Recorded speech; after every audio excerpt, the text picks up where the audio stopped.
Ma visite sur le terrain m'a permis de découvrir des aspects très importants de la culture. En visitant le monument de la Renaissance africaine ce matin, j'en suis sorti avec le sentiment qu'il faut travailler à faire en sorte que ce site, qui est à la fois un site touristique et un site de conscience, d'une certaine manière, soit réconcilié avec l'opinion. Surtout qu'il soit présenté dans sa vraie dimension d'œuvre artistique. Je reviens là-dessus, malheureusement. Les conditions dans lesquelles ce monument a été installé, ces conditions font qu'aujourd'hui, certains en ont une perception qui se justifie d'une certaine manière, mais qui ne doit pas persister encore longtemps. Je considère que c'est une très grande œuvre artistique, la plus grande œuvre au monde qui soit édifiée sur une hauteur pareille, se trouve être à plus de 150 mètres du niveau de la mer jusqu'au sommet de cette pyramide.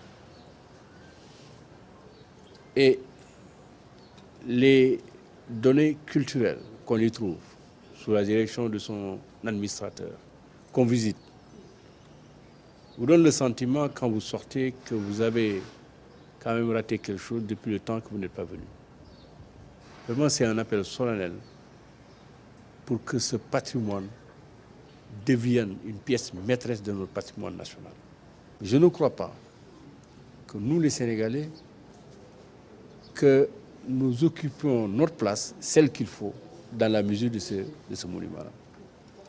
Je suis allé à la suite à la place du souvenir, qui est un autre aspect de la vie culturelle de notre pays, où on trouve des figures emblématiques de la lutte africaine pour l'indépendance, mais également de l'émancipation de l'écrivain africain à travers des auteurs remarquables. Également des mouvements politiques comme des mouvements de la société civile. Il y a également le musée des femmes. On y découvre des choses qui relatent l'émancipation de la femme, la position privilégiée que la femme a toujours occupée dans notre société. Et ça, personnellement, je trouve que c'est une exposition à voir.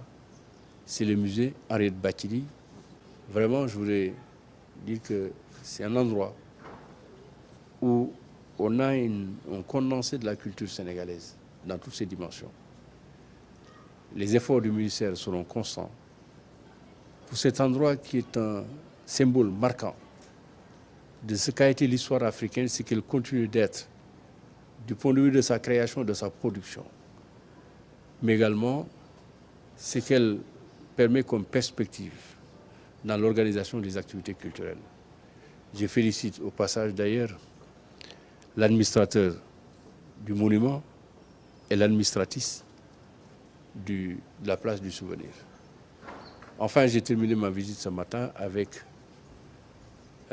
cette visite à la direction du patrimoine national. Je suis heureux de constater, de visu, que la culture est certes la danse et la musique, mais la culture, c'est autre chose. Plus que cela. J'ai découvert toutes les possibilités que notre patrimoine offre dans le domaine aquatique. Vous avez écouté le directeur nous expliquer d'ici le Cap-Vert, nous avons des épaves marines qui sont des trésors du point de vue archéologique, du point de vue de la connaissance de l'histoire de la traite des nègres et du commerce triangulaire. Tout ça, il faut le valoriser, il faut l'exposer, il faut le sortir de là. Tout ne pourra pas être mis à disposition.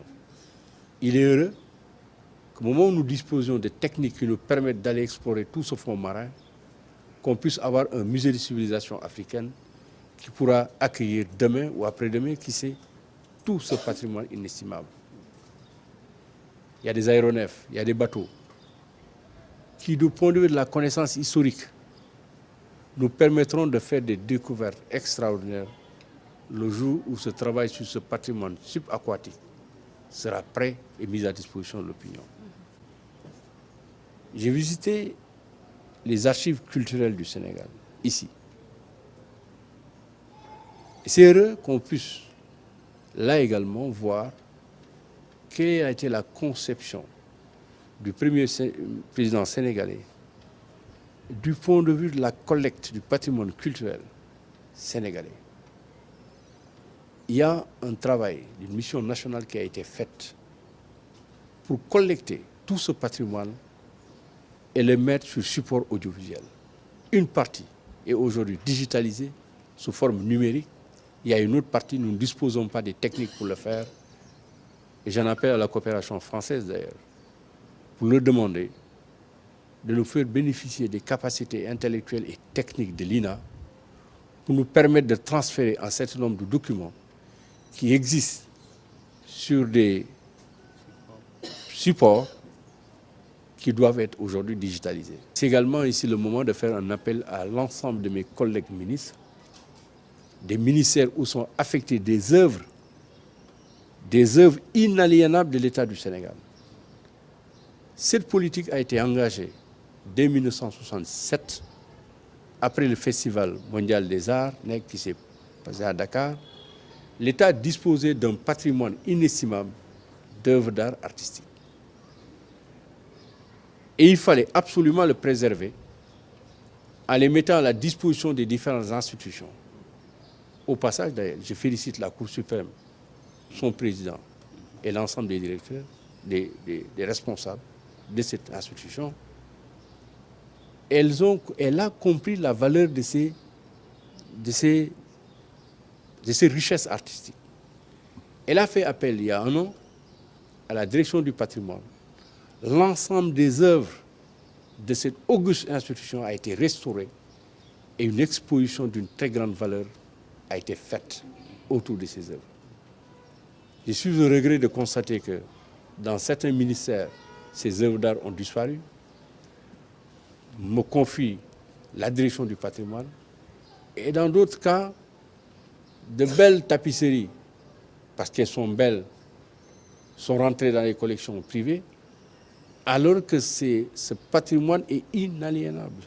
Impossible de l'aliéner de quelque manière que ce soit. Ce sont des dispositions légales qui prévoient cela. Et enfin, pour finir, juste un clin d'œil aux responsables qui ont en charge aujourd'hui l'aménagement et le transfert de notre aéroport à Diass. Serait heureux que les sites ouverts au public, les plus remarquables, qu'on puisse y mettre les œuvres d'art produites par des Sénégalais avec de grandes signatures, comme des talents naissants.